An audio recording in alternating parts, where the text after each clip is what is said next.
رمضان میں حضور کی 2 ازواج کا ذکر ضرور ہوتا ہے. ایک 10 ماہ رمضان کو ام المؤمنین حضرت خدیجہ الکبریٰ رضی اللہ تعالی عنہا، اور آگے 17 یا 19 رمضان دونوں ذکر کیے ہیں حضرت عائشہ صدیقہ رضی اللہ تعالی عنہا، ان کا یوم وصال ہے.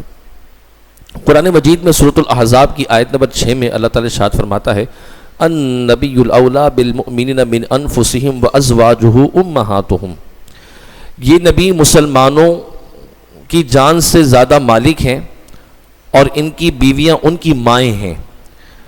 اس آیت کریمہ کے تحت ہی ہم حضور علیہ السلام کی ازواج کو امہات المؤمنین کہتے ہیں. فتح الباری کے اندر حضرت امام حافظ ابن حجر عسقلانی رحمۃ اللہ تعالی فرماتے ہیں وَقَوْلُهُ أُمُّ الْمُؤْمِنِينَ هُوَ مَأْخُوذٌ مِّن قَوْلِهِ تَعَالَى وَأَزْوَاجُهُ أُمَّهَاتُهُمْ.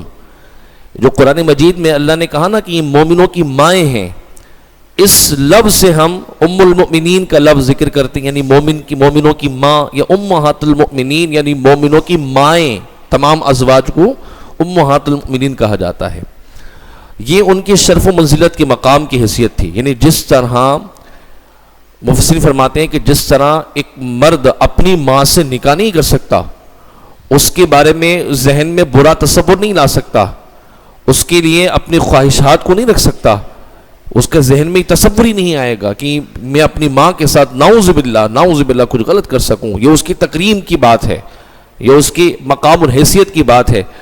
ایسے ہی جن ازواج کو نبی علیہ السلام سے قربت حاصل ہوئی، وہ اتنی پاکیزہ اور محترم معظم مائیں ہیں کہ رسول کریم علیہ السلام کے بعد ان سے تمام دنیا کے مردوں کا نکاح حرام ہو چکا تھا.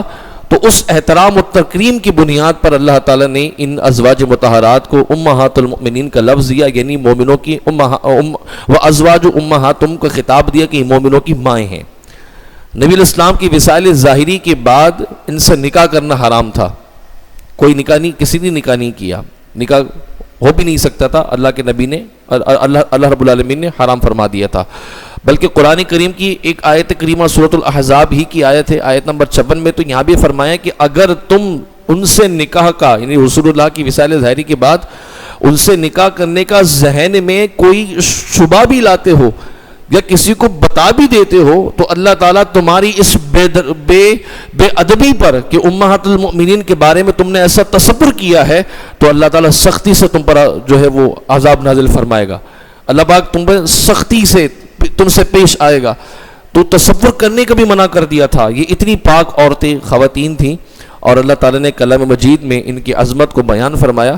بلکہ ایک اور آیت کریمہ ہے سورۃ الاحزاب ہی کی آیت نمبر 32 میں اللہ فرماتا ہے یا نساء النبی لستن کاحد من نساء، کہ اے نبیوں کی بیویوں تم اور دوسری عورتوں کی طرح نہیں ہو، بلکہ شرف و منزلت میں دنیا کی کوئی ایسی خاتون جس کو تم بڑا معزز محترم سمجھتے ہو، تو تمہاری قدر و منزلت خدا کی بارگاہ میں اس سے زیادہ ہے.